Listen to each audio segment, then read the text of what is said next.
All right, guys, this is going to be so much fun. Today, we are talking with Laura Sanchez-Greenberg. Now, Laura's got a wildly impressive background. She's the founder and managing partner of Verde Associates, and they are a performance acceleration firm focusing on transforming individuals and the companies they lead. How about that? Now, she's doing some amazing work, and the way that I found out about her was that my great friend and former Dream Think Do guest, Travis Ensley, pointed me in her direction.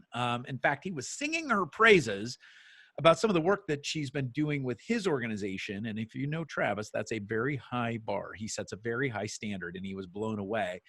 And so I reached out to Laura to have a conversation on specifically one of her passion subjects, which is positivity and the connection to grit and perseverance. And after I think about 12 minutes in, I'm like, that's it. We've got to have you on Dream Think Do. And she graciously agreed. Now, I can't wait to get to this conversation. But before we go there, I need to get you a few more of Laura's accomplishments because she's wicked smart and a true practitioner scholar. Laura holds an MBA from the University of Chicago's Booth School of Business. She's got a certificate in change management from Harvard Business School. Maybe you've heard of them. She is pursuing her PhD and getting that in value-based leadership. Specifically, her research, which is absolutely fascinating, is all about the strategies and traits of teams that have experienced accelerated growth and have been able to maintain that, and at the same time, maintained excellent cultural and financial success too.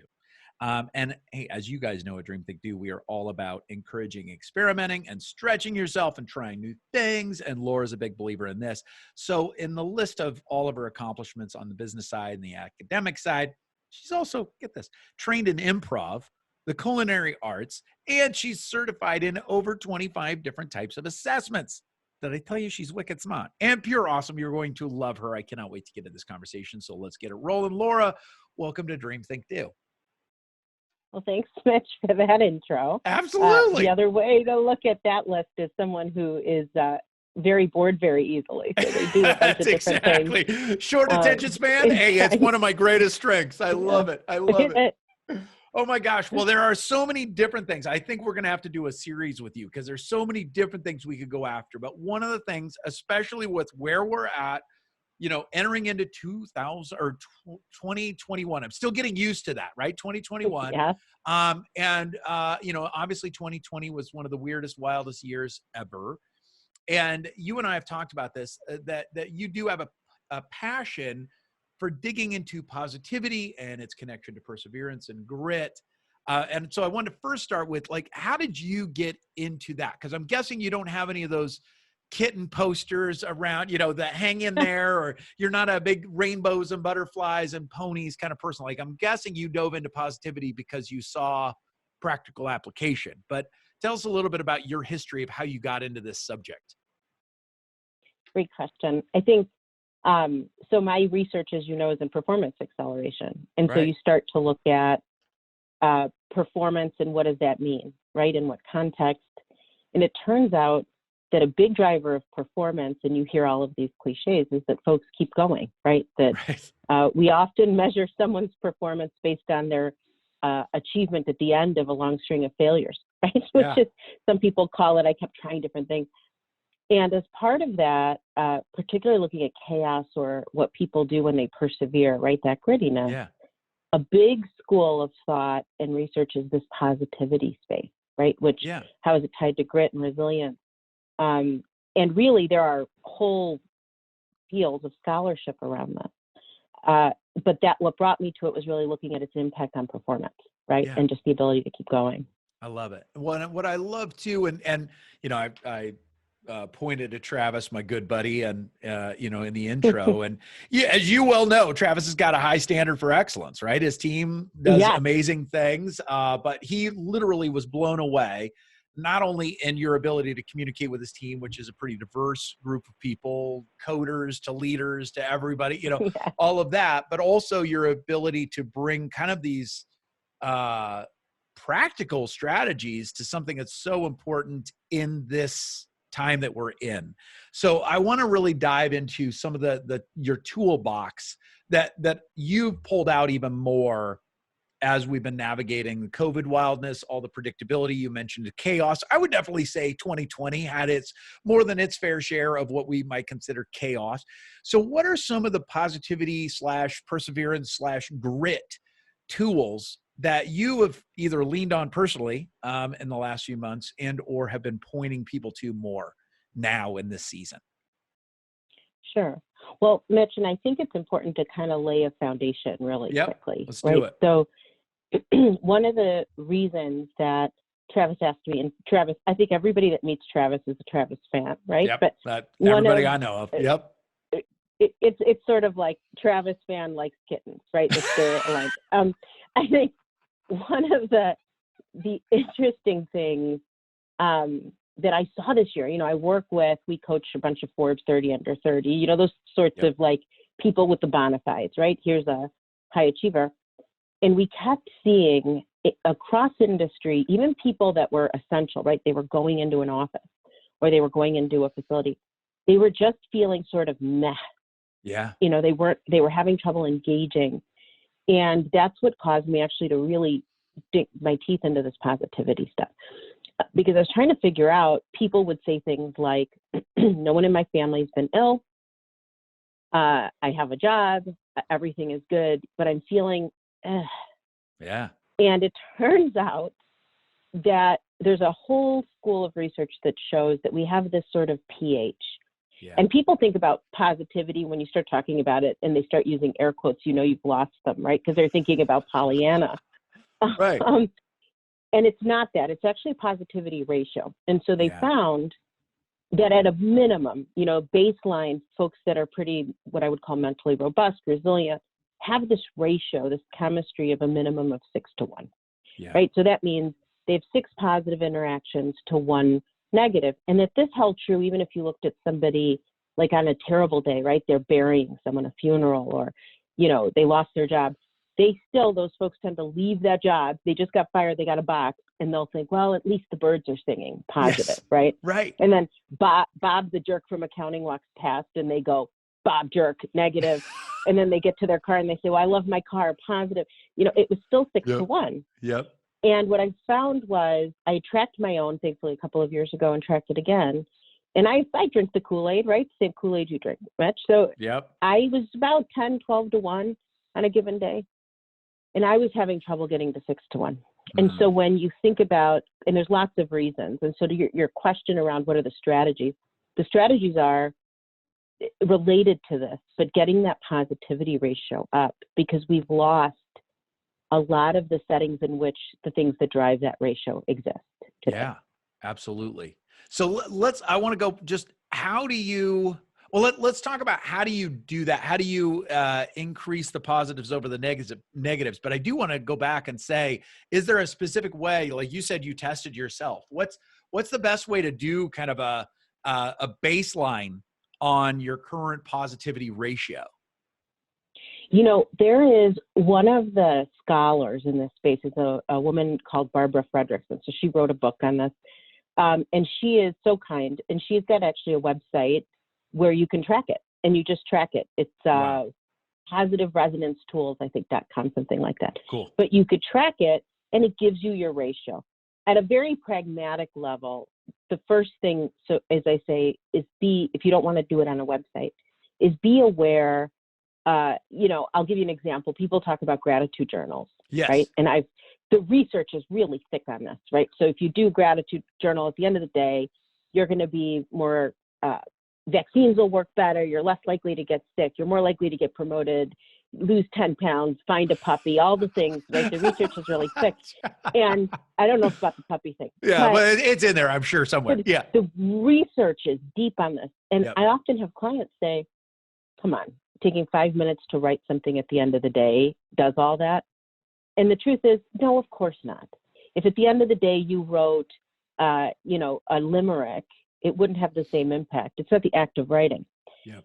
It's the act that you're going to have to write it. And so then all day you're going through your day looking for, could this be my gratitude thing? That sandwich was pretty good. That sunshine was, what are the 3 I'm going to write? And you end up looking for positive. So if someone wanted to just really track it, the first step is being mindful of what are you thinking? right? Yep. What are you doing? How does it feel? And on a really positive day, you'll feel it. You know, there's a energy to it.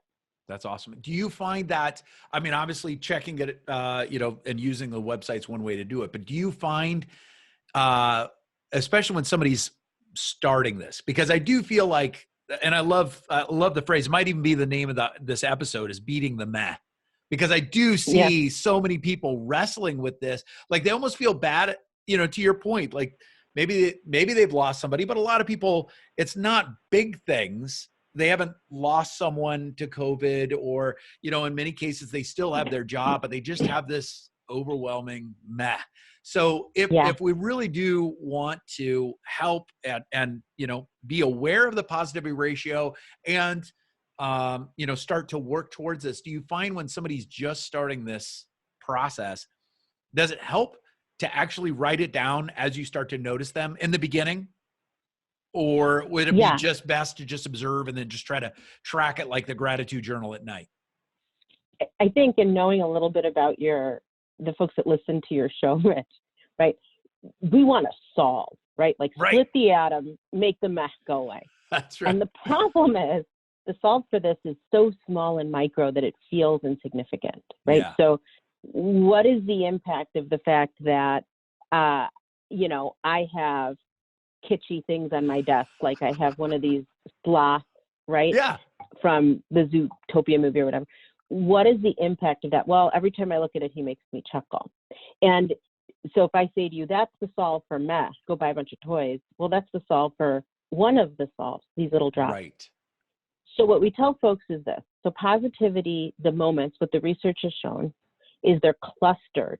They're clustered in a couple of places that COVID has taken from us. So they're clustered in transition moments.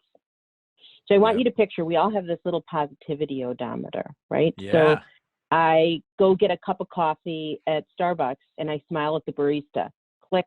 I get on the train and I smile at someone across that has a t-shirt that makes me laugh. Click. I look up at the sun and I think this is beautiful. Click, click, click, click, click, click, right?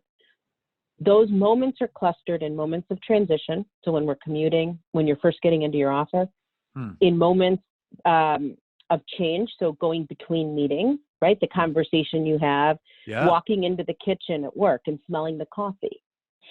Smells good, right? And we've lost those because now we go from Zoom to Zoom. And then you go down to your kitchen, but it's the same old coffee. The other place where they're clustered are moments of planning or forward look. So you're looking forward to a vacation, you're looking forward to the dinner or the concert this weekend. And they're actually clustered not just in the looking forward, but in the antecedents. So we're planning the concert because then we're thinking about, do I want to see, I'm going to date myself in a minute, but do we want to see Springsteen or do we want to see James Taylor? I could not have thought of two more dating faves there. But, you know, where some people are Googling right now and some people are raising a fist saying, amen, Laura. So that's okay. That's all right. It's fine. It's fine. But, you know, the planning, the thinking, all of that. And the last part where they're clustered is when we're interacting with nature, right? And now they happen at other times, but you got to think it's a pH. Yeah. So just how slow erosion can create the Grand Canyon, slow erosion of these positivity moments that being isolated has caused this Grand Canyon of meh, right? Wow. So the challenge is you have to start slow. Yep. Right? What brings you joy, and adding novelty, planning, those things to your day-to-day. Yep. All right. Well, let's start talking about that, because I think this is huge. So we're starting with our positivity ratio and being able to say, all right, being aware of that. And if I'm hearing you, really, the ultimate is to stay at about a 10 to 12 versus 1, but you start to, you know, really start to feel it more if you drop below a 6 and 1 ratio. If I'm, I mean 6 to 1 is the baseline. Right. Like there's Mitch level, right? You go into Starbucks and people are like, wow, what'd that guy take? And give me some of that. That's probably 10, 12 to 1. 6 to 1's good, right? Like you're good. I love it. And I love the clustering, the transition, the change, the planning, the orienting to nature. I think that's huge. So I think that is one significant group of tools. But let's talk about, you just started to bring up some of those other things. Novelty. Let's talk about novelty for just a second, because I think that's one of the other things that's taken a beating through COVID. So let's talk about that. Yes. Well, novelty, think about in the Midwest, right? We experience novelty at season change. Think about the first time you pull out a sweater or the first time you put on a new pair of tennis shoes. There's marginal, not to be economics based here, but there's marginal enjoyment, happy dollars you get, the 200th time you wear the new pair of tennis shoes. Right. So there's novelty and newness. Things can't buy us joy, but they sure do right in the beginning, right? Yes. Often it's season change. We do change out things. It's also things like I've said to folks, rearrange your office, get a new plant. Think about how different it feels just even when you move your furniture around or get new curtains in your house, right? Working in a different place, anything that you can introduce novelty. So I will really date myself. Gen X is having its moment because, being stuck inside by ourselves is really sing it proud, Laura. Sing it proud. We're there. We're really good at this. My husband bought like this jug of Gatorade, powdered Gatorade, just in case. But I think the interesting piece is even things, I'm going to date myself, and I say this to folks, I bought lip smackers. If you are of my age, you know what those are if you're listening. And I've been using fancy adult chapstick for years. Right. But this brought me joy, and I was looking for a novelty, it's new. 12 flavors, change it out a week. This week it's orange Fanta, right? So you think about little you got things me in a low. Yeah, that's awesome. Yeah. And inserting those, whatever those are for somebody. Put your water in a fancy cup. Yeah. Add ice, add a little lime. Find ways, use a different body wash, work differently, pet your dog, novelty throughout your day. Yeah. Adds those moments of positivity. I love it. Well, and I remember you brought up in our initial conversation, you brought up the lip smackers. And one of the things was hey, shout out to lip smackers. I mean, if you grew up in the 80s, you know exactly what we're talking about. And I'm sure it'll make a comeback if it hasn't already. But what I loved about that was you got the variety pack. I think you said you got it on Amazon or something, right? So it was pretty easy to find.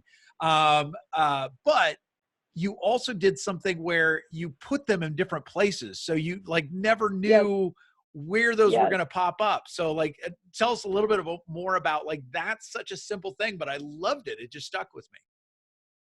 Well, and I think part of it is novelty, right? Yeah. And what they call serendipitous moments of positivity thought. So if you think about, transition, right? You're commuting and you might see a bird or a sunrise or someone that surprises you, you think positivity. How do I replicate that when I'm not commuting? Well, I might go down to wash my hands, and in the little place where the sponge goes, there's a cherry lip smacker. So I'll put some on, I'll taste, ooh, this reminds me of 8th grade dance where I awkwardly had my first dance. Yay. And then you go upon your day, but you got to think I'm making a little deposit. Yeah. Right. And we're talking about hundreds of moments across a given day. And I just want to be super clear. It's not about toxic positivity. You can sit in those moments of this sucks. Yeah. Right. Or this is tough. It's about the ratio. Right. Yeah. And if you think about people we know that are really happy or resilient, they actually tend to be very authentic when they're struggling. Yep. They just tend to bring something different to the party. Absolutely. Right.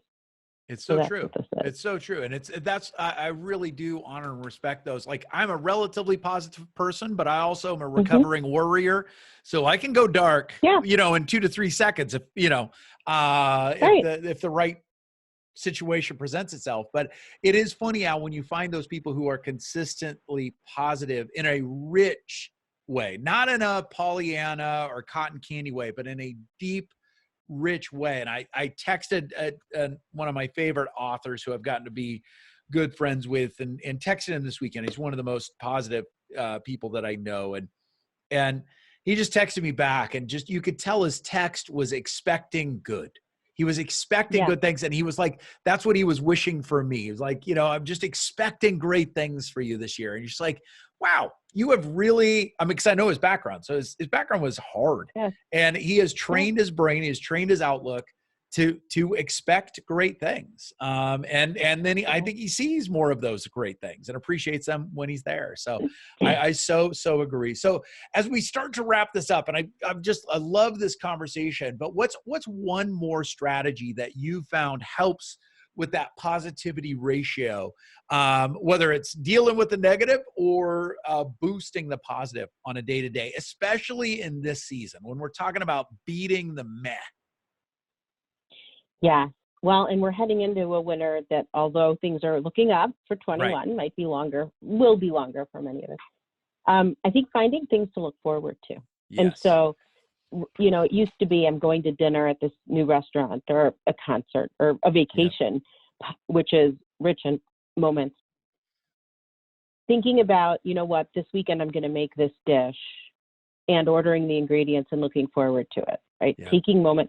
And the challenge is there's some folks that have this very naturally, and even they have to, you know, smelling the mint, thinking about it can be micro moments. Yeah. But I can't wait until I smell the mint, and picturing yourself smelling it, and then smelling it actually is 2, if you picture on your positivity odometer.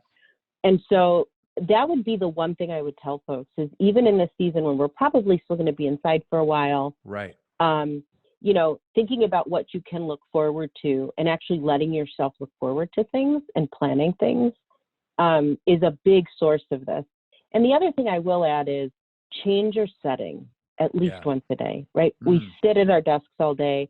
And I've said to folks, what are people going to say? No, I absolutely want to see you on Zoom. I don't know what you look like. Most people know what we look like. You know, start the call on Zoom and then move, you know, walk outside, even if it's cold, sit somewhere else, get some comfy socks, to change something about your setting. So find something to look forward to and change something every day about your setting. Add something that brings you joy. I love it. I love the practical tools of this. And I also love just that positivity odometer, because that is something we need to be aware of. Just like when we drive, which some of us don't drive as much as we used to, right? You're not commuting as much, all those things. But, you know, when we drive, it is that, all right, we watch that odometer to say, all right, am I going the right speed? What do I need to do? Do I need to slow it down? Do I need to speed it up? And I think this is one of those things. We're just coming off of a series of 4 episodes back to back where we talked about different strategies to help people live in the moment more. And so I think that's going to be the perfect setup for this, because I do think there is an element of kind of being self-aware and choosing to be intentional about being in that moment. Like you said, to look forward, you order the mint. You look forward to smelling the mint. You look forward to preparing the dish with the mint in it. You actually enjoy in the moment the actual making of the dish.